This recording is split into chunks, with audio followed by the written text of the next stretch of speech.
seperti dapat itu, dan ingin sekali lagi dihukum seberat-beratnya. Tidak ada toleransi karena telah memberikan sesuatu yang menyulitkan terhadap penyidik, dan dia tidak mau secepat itu menyerahkan diri dan tidak mau bertanggung jawab. Semoga sekali lagi dihukum seberat-beratnya, dihukum seberat-beratnya. Tidak ada toleransi, kalau bisa dihukum mati, dihukum mati.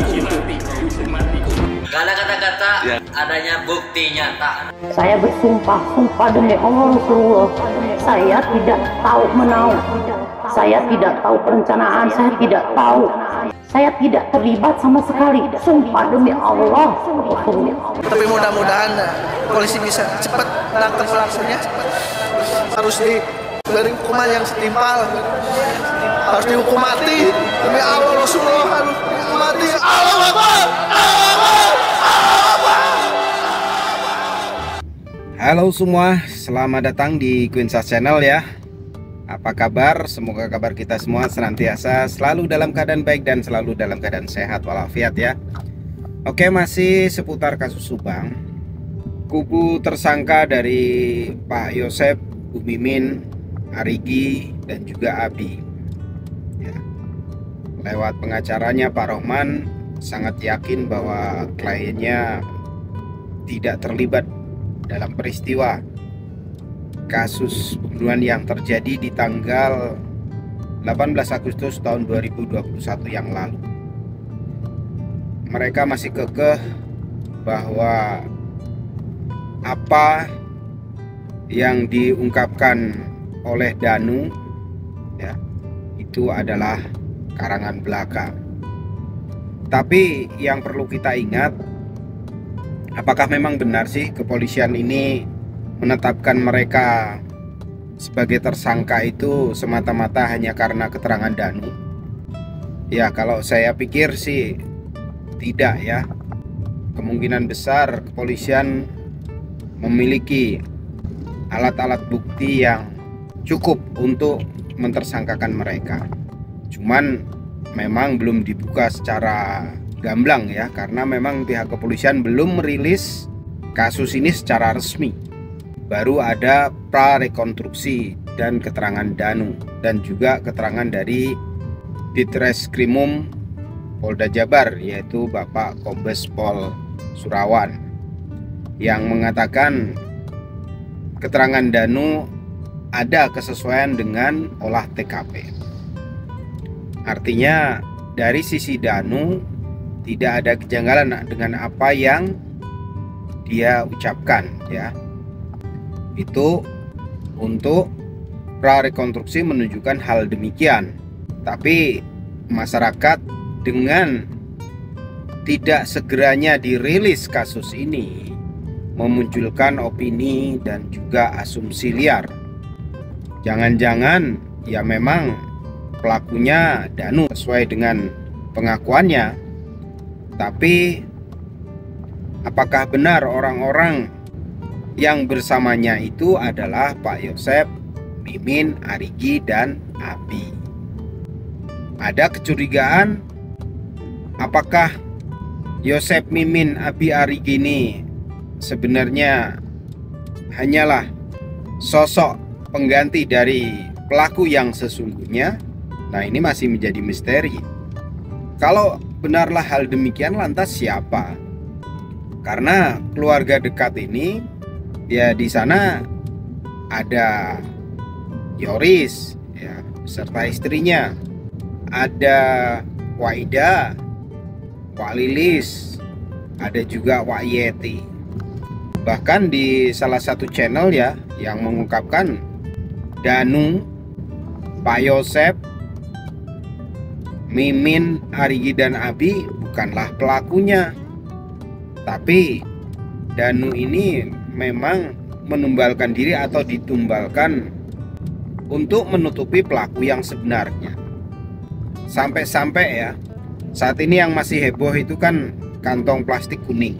Saat di pemakaman itu ada 2 plastik kuning yang besar, itu ikut dikubur ke dalam liang lahat Amel. Ini dikumpas tuntas oleh channel Luruskan ya. Yang awal-awal dulu juga sekedar saya tampilkan, waktu itu hanya pertanyaan, apakah itu plastik kuning yang dikubur bersama jasad Amel? Apakah adat istiadat di sana? Nah, itu waktu itu pertanyaannya yang sebatas itu ya.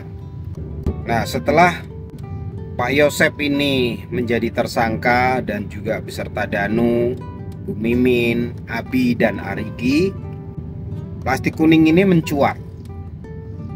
Bahkan sangat heboh ya. Diklarifikasi oleh Pak Kades yang mengaku tidak begitu memperhatikan masalah plastik kuning tersebut. Padahal di beberapa video terakhir yang saya perhatikan, Pak Indra ini memberikan instruksi ya untuk plastik tersebut dikubur bersama jasad Amel, sedangkan jasad Bu Tuti tidak. Kalau itulah adat istiadat kan normalnya dua-duanya ya, katanya itu kalau ada baju yang berlumuran darah, kantong mayit ya yang berkaitan dengan korban lah, yang ada noda merah milik korban itu diikut sertakan. Tapi hal itu terbantahkan karena dari liang lahat Bu Tuti tidaklah terdapat demikian. Terus wawancara terakhir bersama Pak Wawan. Pak Wawan ini adalah adik iparnya Ibu Lilis. Beliau mengatakan beliau hanya menerima plastik tersebut dari belakang karena beliau menghadap ke liang lahat ya. Diberikanlah kepada orang yang ada di dalam liang lahat tersebut. Masalah dikubur dan tidaknya dan isinya apa beliau tidak mengetahui. Bahkan juga di video terakhir sepertinya beliau ini tidaklah begitu setuju ya plastik tersebut dimasukkan ke liang lahat, karena memang dalam syariat Islam ya khususnya tidak dibenarkan penguburan itu disertai dengan barang-barang korban ya selain kain mori.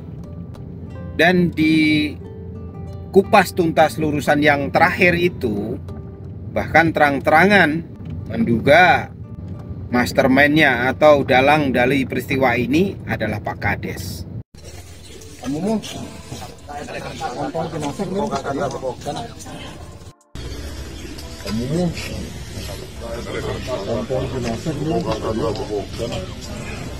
Nah, ada seseorang yang mengatakan kantong jenazah dibawakan ke sini, ambil Pak Mumu. Jadi kantong jenazah tersebut yang katanya kantong jenazah itu disuruh seseorang supaya yang bernama Mumu untuk membawakan ke liang lahatnya Amel, diposisikan. Padahal pada saat itu Ibu Tuti baru saja dimasukkan ke liang lahat. Artinya orang yang bicara ini adalah bagian daripada komplotannya Kades Jalan Caga. Sebab pemakaman pertama pada saat Ibu Tuti dimasukkan ke liang lahat, massa terkonsentrasi ke satu titik. Ini tidak boleh terjadi. Maka orang ini mengatakan, Pak Mumu, bahasa Sunda ya, kantong kresek dibawa, kantong jenazah dibawa ke sini. Itu maksudnya supaya kantong jenazah itu jangan dimasukkan satu ke liang lahatnya Ibu Tuti. Nah, inilah skenarionya Indra Zainal. Nagali di tempat kesana. Nagali di tempat kesana.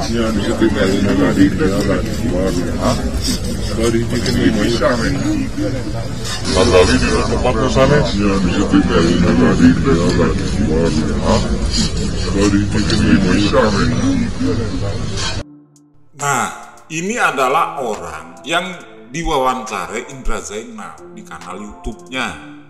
Orang inilah yang mengatakan, apakah ini digali di tempat lainnya? Bukan, begitulah kira-kira bahasa Indonesianya. Dan dia menganjurkan supaya kantong jenazah yang katanya kantong jenazah tersebut dipisah saja, jangan dimasukkan ke liang lahatnya Amalia Mustika Ratu. Inilah menurut syariat Islam, artinya kuburan itu hanya boleh kain kafan saja di situ. Tapi karena ketakutan orang ini sama Indra Zainal, maka dia mengatakan lupalah apa waktu diwawancarai Indra Zainal toh. Dia takut diintimidasi sama Indra Zainal ini, karena Indra Zainal ini dalang pelaku pembunuhannya ini loh, Indra Zainal.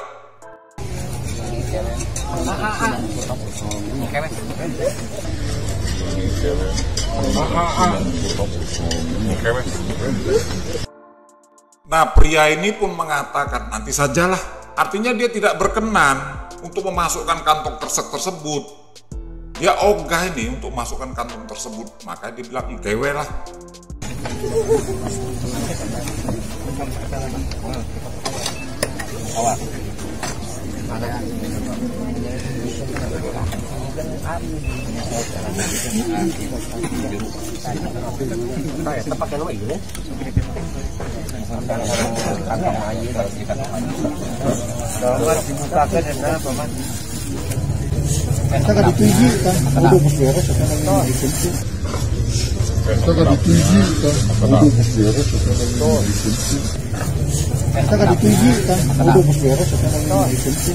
Nah, ada seorang pria, mungkin pria ini yang memanggil Pak Mumu tadi ya, memaksakan supaya kantong kresek tersebut dimasukkan ke liang lahat Amel semuanya, eta jadi siji.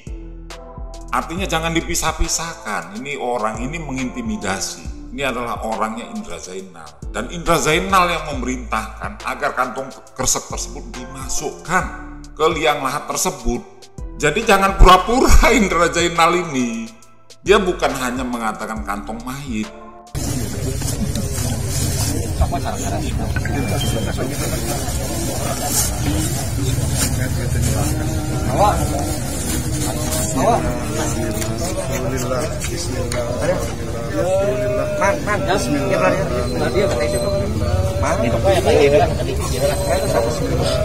Nah, karena keadaan di situ mulai agak mencurigakan, langsung Kades Indra Zainal memerintahkan para penggali kubur yang tadinya menutup liang lahat Ibu Tuti padahal belum sempurna.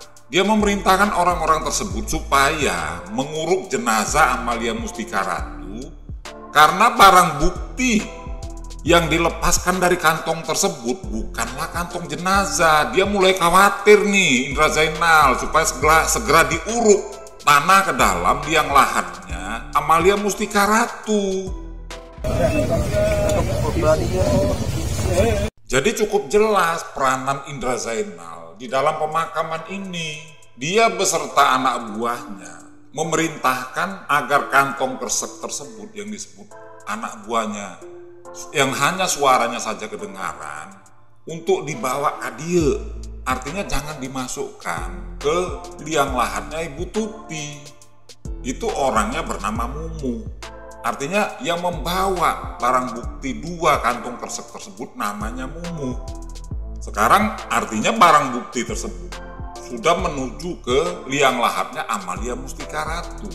Nah, pada saat kantong kresek tersebut memang benar apa yang dikatakan orang yang diwawancarai Indra Zainal.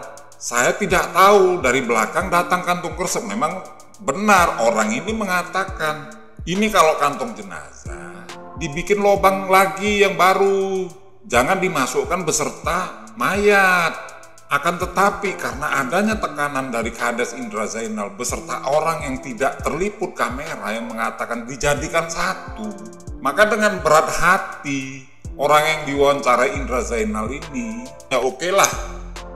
Jadi cukup jelas keterlibatan Indra Zainal dalam memasukkan 2 kantong kresek tersebut. Dan bahkan rencananya kantong kresek ketiga pun akan dimasukkan. Akan tetapi karena warga di sekitar liang lahatnya Amalia Mustika Ratu mulai resah, hal tersebut dihentikanlah oleh Indra Zainal. Dan dia berpura-pura tidak melihat. Tapi kan bukti digital itu kan nggak bisa dibohongi. Indra Zainal lah pelaku, otak pelaku pembunuhan Tuti Suwartini dan Amalia Mustika Ratu. Itu tidak bisa dibantah. Dan bahwa barang bukti tersebut tidak berhasil ditemukan pada saat dilakukan proses ekshumasi atau otopsi ulang, Itu pun akibat dari gerakan Indra Zainal menyuruh anak buahnya untuk menggali kembali liang lahat Amalia Mustika Ratu dan memindahkan barang bukti yang tadinya sudah dimasukkan ke dalam liang lahat tersebut. Inilah kenapa Indra Zainal sangat resah atas konten kantong kresek ini, sehingga dia melakukan klarifikasi berkali-kali, tidak cukup satu kali. Sebetulnya kalau dia tidak salah, dia diem saja toh, atau dia melaporkan saya ke polisi. Nah, ini yang dia tidak mau, karena kalau dilaporkannya saya ke polisi atas konten yang saya buat, pasti kan atas konten yang saya buat kan, artinya akan terjadi kekonyolan. Kan polisi kan akan memeriksa konten tersebut. Begini toh, wah ini permainan Indra Zainal. Akhirnya Indra Zainal ditangkap polisi kan. Inilah orang-orang yang goblok seperti Indra Zainal mengancam-ancam akan melaporkan kanal YouTube Luruskan. Bego kalian. Kalian aja deh laporkan ke Polda Jabar tuh, atau kepolisian mana, silakan kalian laporkan supaya mereka tuh lebih cepat ditangkapnya. Waida CS, Ida, Yeti, Lilis, Indra Zainal, Dani Cimeng dan kawan-kawan beserta bojone Waida. Bojone Waida sekalian dikerangkeng. Ayo lakukanlah, paksa Indra Zainal untuk melaporkan kanal YouTube Luruskan ini. Pasti polisi kan menanyakan buktinya apa. Gak usah jauh-jauh, pada saat dia SPK saja Indra Zainal, atau kalian harus membawa flash disknya toh, flash disk konten tentang penghinaan atau apa kayak terhadap Indra Zainal. Nah itu kan akan diperiksa dulu flash disknya. Ini menyangkut informasi, ini bahaya, ini ditangkap lah Indra Zainal. Makanya Indra Zainal hanya berani melakukan klarifikasi saja. Ini sesuatu yang membuat heboh ya. Bahkan dari channel Lurusan tersebut, silahkan kalau mau dilaporkan pencemaran nama baik lah atau apalah ya, malah beliau tunggu-tunggu. Artinya video yang beliau unggah ini akan diperiksa oleh kepolisian kalau memang dilaporkan. Tapi hal ini kita belum tahu ya, apa kira-kira tindakan Pak Kades atas pemberitaan plastik kuning yang begitu misterius. Karena Dr. Hastri sendiri selaku yang melakukan otopsi kedua dan melakukan pembongkaran makam tersebut, itu tidaklah menemukan plastik tersebut. Nah ini diduga plastik tersebut sudah dikeluarkan oleh penggali kubur sebelum Bu Hastri melakukan otopsi yang kedua. Karena memang yang menggali ini kan bukan bagian dari tim otopsi itu sendiri ya. Yang menggali juga orang yang menguburkan saat itu. Kurang lebih demikian. Nah menurut kalian gimana nih? Begitu pentingkah plastik kresek ini? Karena saya menilai waktu itu tidak begitu penting ya. Karena apa? Ya itu kan di halayak ramai ya, banyak orang menyaksikan. Ada Kades, ada polisi juga tuh yang megangin kain ya di sampingnya Pak Kades. Apakah tidak merasa curiga?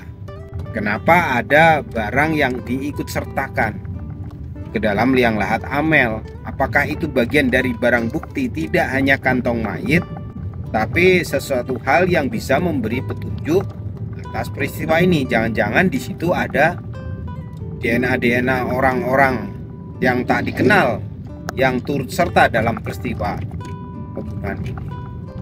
Oke, itu masalah kantong plastik ya.